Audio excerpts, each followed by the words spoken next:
সাত সকালে উদ্ধার বিস্ফোরক। বসিরহাটের হাড়োয়া থানার নপাড়া এলাকায় এক তৃণমূল কর্মীর বাড়ি থেকে 22টি তাজা বোমা উদ্ধার করেছে পুলিশ। গোপন সূত্রে খবর পেয়ে আজ সকালে হানা দেয় হাড়োয়া থানার পুলিশ। অভিযুক্ত স্থানীয় সক্রিয় তৃণমূল কর্মী মুজিবর মোল্লা। পুলিশের দাবি, বাড়ির ভিতরেই বোমা তৈরি হচ্ছিল। মিলেছে বোমা তৈরির সামগ্রীও। ঘটনাস্থলে দখল নিয়েছে বোম স্কোয়াড, চলছে বিস্ফোরক নিষ্ক্রিয়করণ।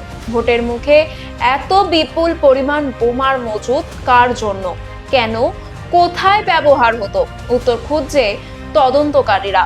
রাজনৈতিক মহলে ইতিমধ্যেই চাপানুত্তর চরমে।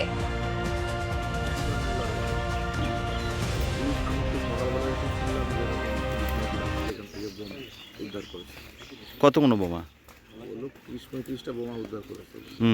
না আরো আছে মনে হয়, কি জানি না। তো পুলিশ এখন তো বাড়িতে ঘিরে রেখেছে, কারো ঢুকতে দেয় না।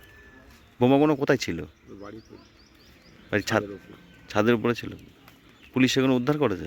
পুলিশের কাছ থেকে শুনলাম যে ছাদের উপরে ছিল। এই নজিবুর মোল্লা কে, কি করেন উনি?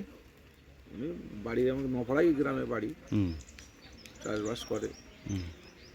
বোমা আছে ওনার বাড়িতে, তাহলে নিশ্চয়ই উনি বোম বাঁধে কি বাঁধতে পারে। ওনার বিরুদ্ধে কোনো অতীতে কোনো অভিযোগ আছে এই ধরনের? কোনো অতীতের অভিযোগ শুনিনি, তবে আছে এরকম বিরুদ্ধে অভিযোগ আছে, তাই তো?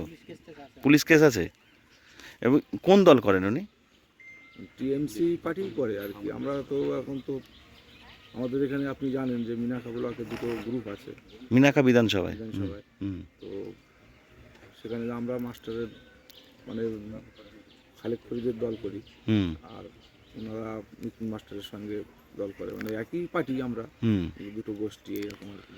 মানে যে মুজিবর মোল্লা হচ্ছে যে ও হচ্ছে উষানী মণ্ডলের অনুগামী। তা আপনাদের কি অভিযোগ? আমাদের অভিযোগ দেখেন, আমাদের গ্রাম, আমরা চাই আমাদের গ্রামটা শান্তি থাক। এরকম জিনিস হলে গ্রামের মানুষ আতঙ্ক হয়ে যাচ্ছে, ভয় পাওয়ার ব্যাপার। একটা বোম মানে বোম ব্লাস্টিং হওয়া মানে একটা ভয়ের একটা ব্যাপার থাকে না। এইসবগুলো যাতে না হয় গ্রামে, এসবগুলো হবে কেন? আমরা গ্রাম শান্তি শৃঙ্খলা বজায় রেখেছি, আমরা 4-5 বছর আছি, গ্রাম খুব শান্তি শৃঙ্খলা বজায় রেখেছি। এইসবগুলো হওয়া মানে গ্রামে আরও অশান্তির বাতাবরণ তৈরি হয়, যাতে শান্তি থাকে, আমরা সেটাই চাই। দেখুন, তৃণমূল কংগ্রেসের আমলে পশ্চিমবঙ্গে বোমা তৈরি কুটির শিল্পের রূপ নিয়েছে। এখানে নির্বাচনের আগে তৃণমূল কংগ্রেসের নেতা কর্মীদের বাড়িতে কয়েকটি বোমা পাওয়া যাওয়া অতি স্বাভাবিক ঘটনা, কারণ তারা নির্বাচন মানেই জানে যে সন্ত্রাস এবং মানুষকে ভয় দেখানো। তবে এবার নির্বাচন কমিশন যথেষ্ট সতর্ক রয়েছে। নির্বাচন কমিশনকে অনুরোধ করব যে তারা আরো বেশি সতর্কতার সহিত এই ধরনের দুষ্কৃতীদের দমনের চেষ্টা যেন করেন এবং সাধারণ মানুষ তারা যেন নির্ভয়ে ভোট দিতে পারে।